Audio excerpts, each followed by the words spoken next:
નમસ્કાર દોસ્તો, વિડીયોમાં ફરી એક વખત તમારું સ્વાગત કરું છું. સ્થાનિક સ્વરાજની ચૂંટણી ગત 26 તારીખના રોજ મતદાન હતું. એ મતદાનના દિવસે તમને લોકોને કદાચ ખ્યાલ હોય કે ના હોય, પણ હું એક અગત્યની વાત તમને જણાવવા માંગુ છું. વિડીયોને ખૂબ શેર કરજો, દરેક લોકો સુધી આ વિડીયો પહોંચે. તમે જોયું છે કદાચ ગોદી મીડિયા, સોશિયલ મીડિયા, યુટ્યુબ વાળા, ફેસબુક વાળા ચૂંટણીના દિવસે 3:30-4 વાગ્યા સુધી એવો ઉપાડો લીધો કે દરેક ન્યૂઝ ચેનલમાં હિન્દુ, મુસ્લિમ, ભારત, પાકિસ્તાન, કબ્રસ્તાન, સ્મશાન, ભગવો, આ તે એક જ સરખા સમાચાર તમામ ન્યૂઝ ચેનલમાં 4 વાગ્યા સુધી એવું ચલાવ્યું અને 4 વાગે અચાનક બધું ગાયબ થઈ ગયું. તો આ તમામ ગોદી મીડિયાઓને કહેવા માંગુ છું કે તમે ગુજરાતના ગૃહમંત્રીના પગના તળિયા ચાટીને જે દલાલી કરીને જે પૈસા કમાવો છો, એ તમારા ઘરે પૈસા લઈ જાઓ છો, ત્યારે તમારા છોકરા એ પૈસા કઈ રીતે વાપરી શકે છે?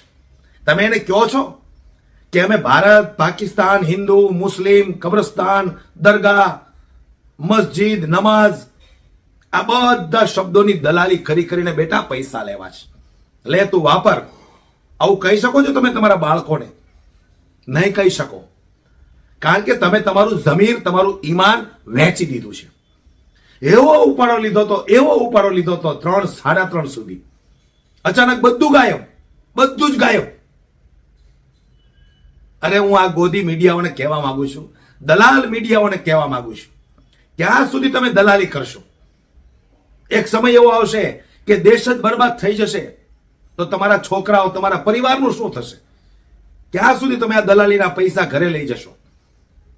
ત્યારે વધારે મારે વાત નથી કરવી, પણ આ વાતને લઈને ગોપાલ ઇટાલિયા જે ગુસ્સે થયા છે દોસ્તો, એ ગોપાલ ઇટાલિયાનો જે વિડીયો છે હું તમને સંભળાવવા માંગુ છું.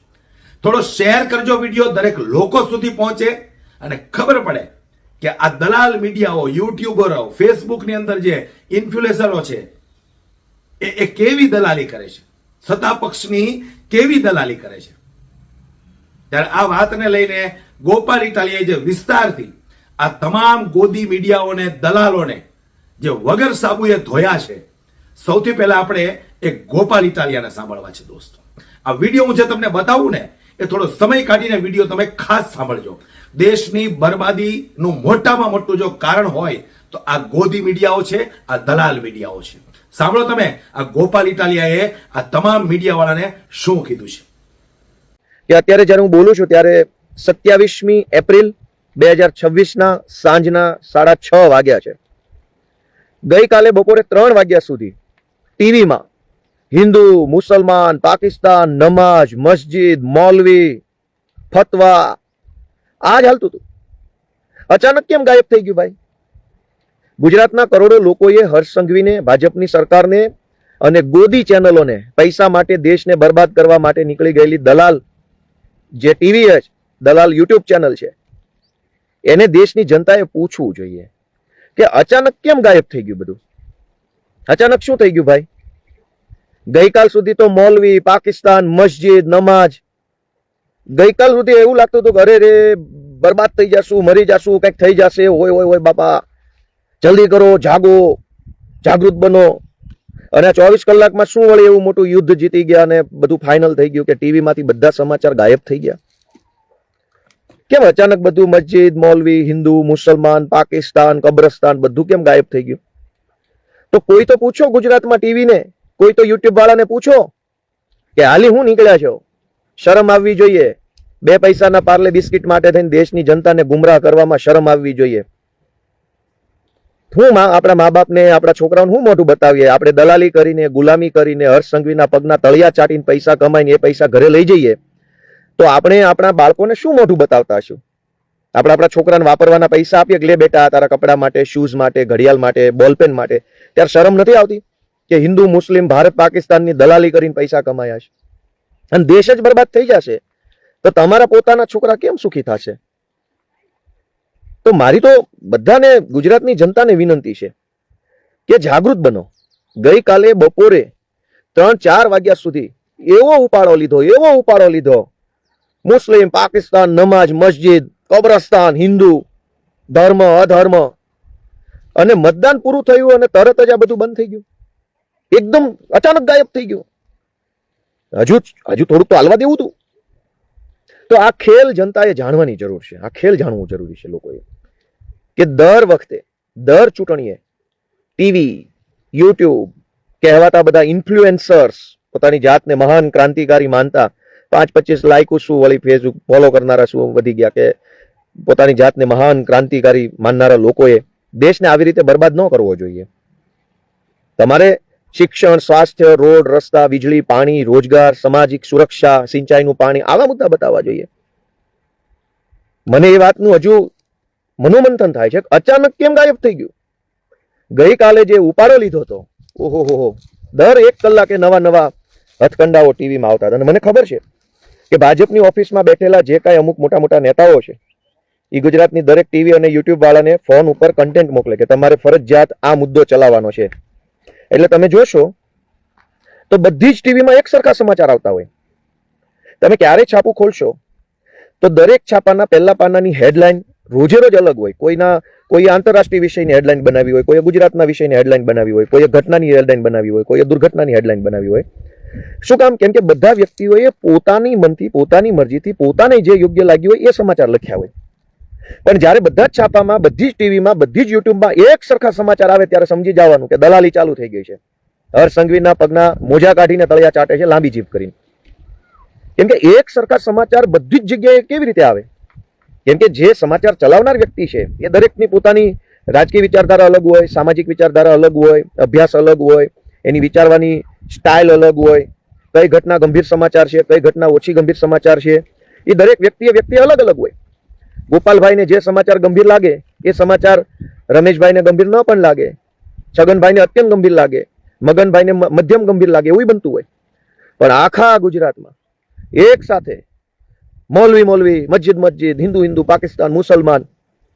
મારે બધાને પૂછવું છે, આ ભાજપના હર્ષ સંઘવી બહુ બોલ બચ્ચન 2 દિવસ કર્યું, ભાઈ ક્યાં સમાચાર ગાયબ થઈ ગયા બધા? ટીવીમાંથી કેમ બધી જ ફિલ્મ ઉતરી ગઈ? બતાવો ને. હવે શરમ આવવી જોઈએ. દેશના લોકોને ગુમરાહ કરીને પૈસા કમાવાની શરમ આવવી જોઈએ. પૈસા તો અમે જ્યારે પોલીસની ટ્રેનિંગમાં હતા ત્યારે અમને શીખવાડ્યું હતું કે પૈસા તો ડોગ સ્કોડના કૂતરાએ કમાય છે. પોલીસમાં જે ડોગ સ્કોડ હોય ને, ડોગ સ્કોડ, એમાં કૂતરા હોય બધા અલગ અલગ, એ કૂતરાને પગાર મળે. ડોગ સ્કોડના કૂતરાને જો પૈસા મળતા હોય તો આપણે તો માણસ છીએ, ગમે ત્યાંથી પૈસા મળે. પણ પૈસા એવી જગ્યાએથી ન કમાવા જોઈએ કે જે પૈસા કમાઈને આપણે દેશ બરબાદ કરતા હોઈએ. ઘણા કામ છે, પણ દેશ બરબાદ કરીને, લોકોને ગુમરાહ કરીને, લોકોને છેતરીને પૈસા કમાવાની જે ફિરાક છે, તો મને એ વિચાર આવે છે કે જે કાંઈ યુટ્યુબ મિત્રો કે જે કાંઈ હોય, તમે તમારા છોકરાઓને શું મોટું બતાવો છો કે અમે હિન્દુ મુસલમાન કરી ખોટા વિડીયો ચલાવી, ખોટા બેનર બતાવી, હર્ષ સંઘવીની દલાલી કરીને બેટા પૈસા લાવ્યા છે, લો તમે વાપરો, અને અમદાવાદના આલ્ફાવન મોલમાં જઈને સારા કપડાં લઈ લો. તો ગુલામી અને દલાલી કરીને કમાયેલા પૈસાથી લીધેલા કપડાં ગમે તેટલા સારા હોય, પણ એ પહેરો તો સારા લાગો નહીં. અને બીજી અત્યંત મહત્વનો મુદ્દો, અત્યંત મહત્વનો, કે હર્ષભાઈ સંઘવી બહુ બોલ બચ્ચન કર્યો આ ચૂંટણીમાં. હું આમ કરી નાખું, તેમ કરી નાખું, જોઈ લઈશ ને, ધોઈ લઈશ ને, પાડી દઉં, તોડી દઉં, ગુજરાતને બરબાદ કરવા વાળા ચલાવી નહીં લેવા, કડક કાર્યવાહી, ચમરબંધી છોડીશ નહીં, પકડી લેશે, મારી ગુજરાતની પોલીસ આમ છે. ભાઈ બોલ બચ્ચન મંત્રી, ગુજરાતની જાહેર જનતાને એક અત્યંત ગંભીર બાબત તરફ ધ્યાન દોરવું છે કે 18મી માર્ચના રોજ હું સવારે 9 વાગે ગાંધીનગરની વિધાનસભાના પગથિયા ઉપર પહોંચ્યો. 18મી માર્ચ 2026 ગુજરાતની વિધાનસભાના પગથિયા ઉપર હું જ્યારે પહોંચ્યો ત્યારે સૌથી પહેલા મને રાજકોટના ભાજપના એક ધારાસભ્ય સામે મળ્યા. વિધાનસભાની અંદરથી બહાર આવતા હતા. મેં પૂછ્યું કેમ બેન બહાર આવ્યા? તો એમણે મને કીધું કે ભાઈ આપણને બધાને એવું સૂચન છે ધારાસભ્યોને કે આપણે ફલાણા બિલ્ડિંગના ફલાણા હોલમાં જવાનું છે. મેં કીધું કેમ? તો કે આપણી વિધાનસભા બિલ્ડિંગની અંદર બોમ્બ મૂક્યો હોય એવો ઈમેલ આવ્યો છે, ધમકી ભર્યો, અને પોલીસ તપાસ કરે છે. એટલે હું પણ પછી તો ચાલતા એ ફલાણા બિલ્ડિંગના ફલાણા હોલમાં ગયો, અને અન્ય બધા ભાજપના, કોંગ્રેસના સ્ત્રી પુરુષ ધારાસભ્યો બધા ફલાણા હોલમાં આવ્યા, અને અમે બધા લગભગ 1 કલાક સુધી ધારાસભ્યો તમામ એ ફલાણા હોલમાં બેઠા. અમે જ્યારે ફલાણા હોલમાં બેઠા હતા, સવારે 9 વાગે ને 5 થી 10 મિનિટે, 9 વાગે ને 10 મિનિટની આ વાત હું કરી રહ્યો છું, ત્યારે અમે બધા હોલમાં બેઠા હતા. ત્યારે એક પણ ધારાસભ્યના ચહેરા ઉપર કે મનમાં એક નખના જે આગળના ભાગ જેટલી કે એક વાળના 100 ફાડિયા કરો ને 100માં ફાડિયા જેટલી ચિંતા કે ગંભીરતા કોઈ ધારાસભ્યોમાં નહોતી, કેમ કે બધાને ખબર હતી આ સ્ટન્ટ છે ચૂંટણી લક્ષી. અને એ સ્ટન્ટ શું કામ છે એનો પુરાવો જોઈ લો કે 18મી માર્ચના રોજ ગુજરાતની વિધાનસભાને ધમકી ભર્યો ઈમેલ જે કોઈ વ્યક્તિએ મોકલ્યો, એ વ્યક્તિ આવતીકાલે 28મી એપ્રિલ થઈ જશે, લગભગ 1 મહિનો ને 10 દિવસ પૂરા થઈ જશે, 40 દિવસ. કોણ ધમકી ભર્યો ઈમેલ મારી ગયો એ હજુ કોઈને ખબર નથી. નામ નહીં, સરનામું નહીં, વરઘોડો નહીં, ક્યાંથી ઈમેલ કર્યો તો કશું જ નહીં. અને હર્ષ સંઘવીએ બહુ મોટી બોલ બચ્ચન ચૂંટણીમાં કરી, હવાલાથી પૈસા આવે છે, આ દેશને ગુજરાતને બરબાદ કરવા માટે પૈસા આવે છે. ભાઈ હર્ષ સંઘવી 8 પાસ, તમારામાં તાકાત હોય તો ગુજરાતની વિધાનસભાને બોમ્બની ધમકી કોણ મારી ગયો એને પકડો. પહેલા 40 દિવસ થયા, ગુજરાતની વિધાનસભાને ધમકી મારી જનારો માણસ 40 દિવસે હજુ તો આઈડેન્ટિફાઈ નથી થયો, ઓળખાયો જ નથી કે કોણ હતો, કયા ગામનો હતો, શું નામનો હતો, પાકિસ્તાનનો હતો કે ભારતની અંદર રહેનારો કોઈ ટીખળખોર માણસ હતો. આમ આદમી પાર્ટીને બદનામ કરવા માટે, આમ આદમી પાર્ટીને ષડયંત્રમાં ફસાવવા માટે અલગ મલકના વિડીયો બનાવડાવી, સાચા ખોટા, અને હર્ષ સંઘવીના પગના તળિયા લાંબી જીભે ચાટનારા કેટલાક લોકોને આપી અને બ્રેકિંગ ન્યૂઝ. તો ગુજરાતની વિધાનસભાને બોમ્બની ધમકી મારનારો માણસ કોણ છે એના બ્રેકિંગ ન્યૂઝ કેદી આવશે? 40 દિવસ થઈ ગયા. અને ગુજરાતની વિધાનસભા એટલે ગુજરાતનું સર્વશ્રેષ્ઠ બંધારણીય સંસ્થા કહી શકાય. લોકતંત્રનું શ્રેષ્ઠ સંસ્થા એટલે ગુજરાતની વિધાનસભા. એક રાજ્યની અંદર વિધાનસભાથી મોટી કોઈ સંસ્થા ન હોય. નીચેની સંસ્થા આવે, ગ્રામ પંચાયત આવે, તાલુકા પંચાયત, નગરપાલિકા, જિલ્લા પંચાયત, કલેક્ટર ઓફિસ, પ્રાંત ઓફિસ, મામલતદાર, ટીડીઓ, આ બધી જ સંસ્થાઓ છે. પણ બંધારણીય રીતે સર્વોચ્ચ સંસ્થા એટલે ગુજરાતની વિધાનસભા. ગુજરાતની સર્વોચ્ચ સંસ્થાને કોઈ માણસ ઈમેલથી બોમ્બની ધમકી મારી ગયો. એ કોણ ધમકી મારી ગયો એની જાણ 40 દિવસ પછી, 1.5 મહિના પછી પણ ગૃહમંત્રીને નથી, ગૃહ સચિવને નથી, ગુજરાતના ડીજીને નથી, હર્ષ સંઘવીની દલાલી કરતા યુટ્યુબ વાળાને નથી, હર્ષ સંઘવીની દલાલી કરતા કેટલાક આઈપીએસઓને નથી.